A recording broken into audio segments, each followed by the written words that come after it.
From the moment I saw you, from the moment I looked into your eyes, there was something about you I knew.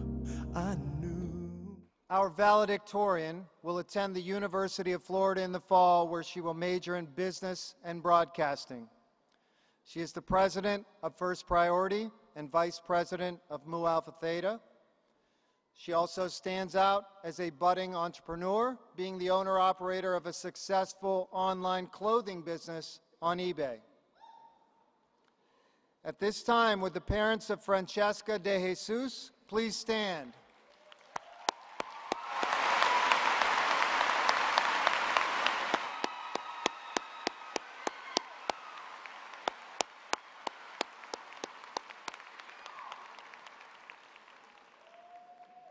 Graduating with a 5.350 GPA, I present our valedictorian, Francheska de Jesus.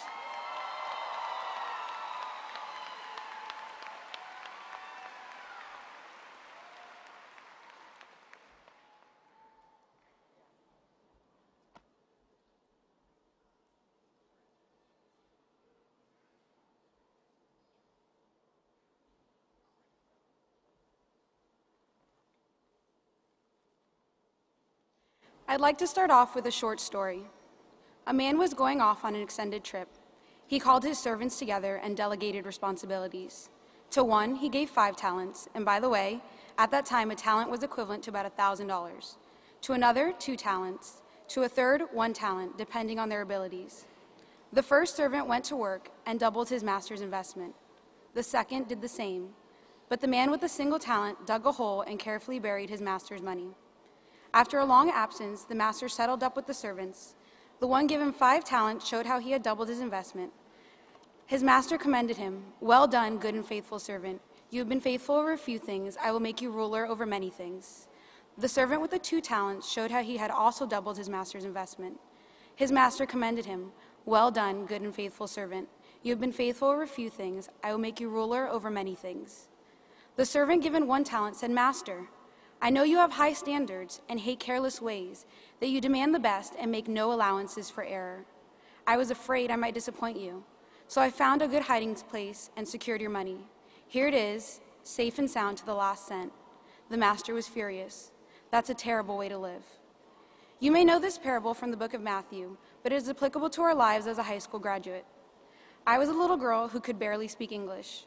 When learning, I would come home asking my mother for milk, and I would say, "Mami, yo quiero milk."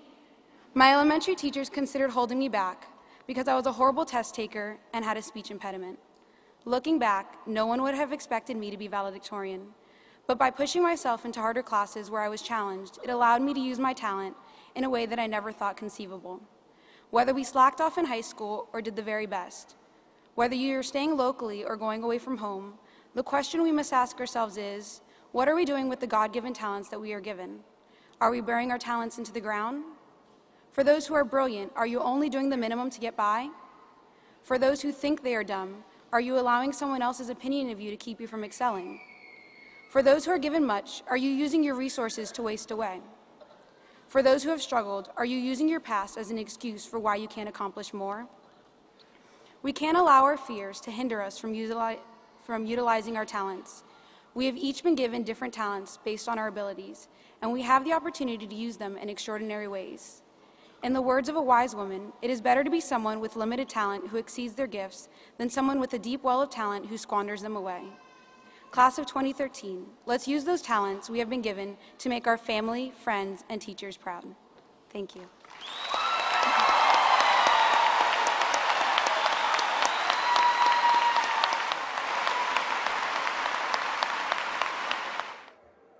We begin with Francheska de Jesus.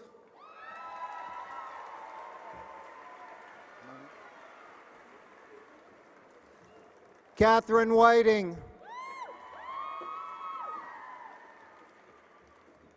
Raphael.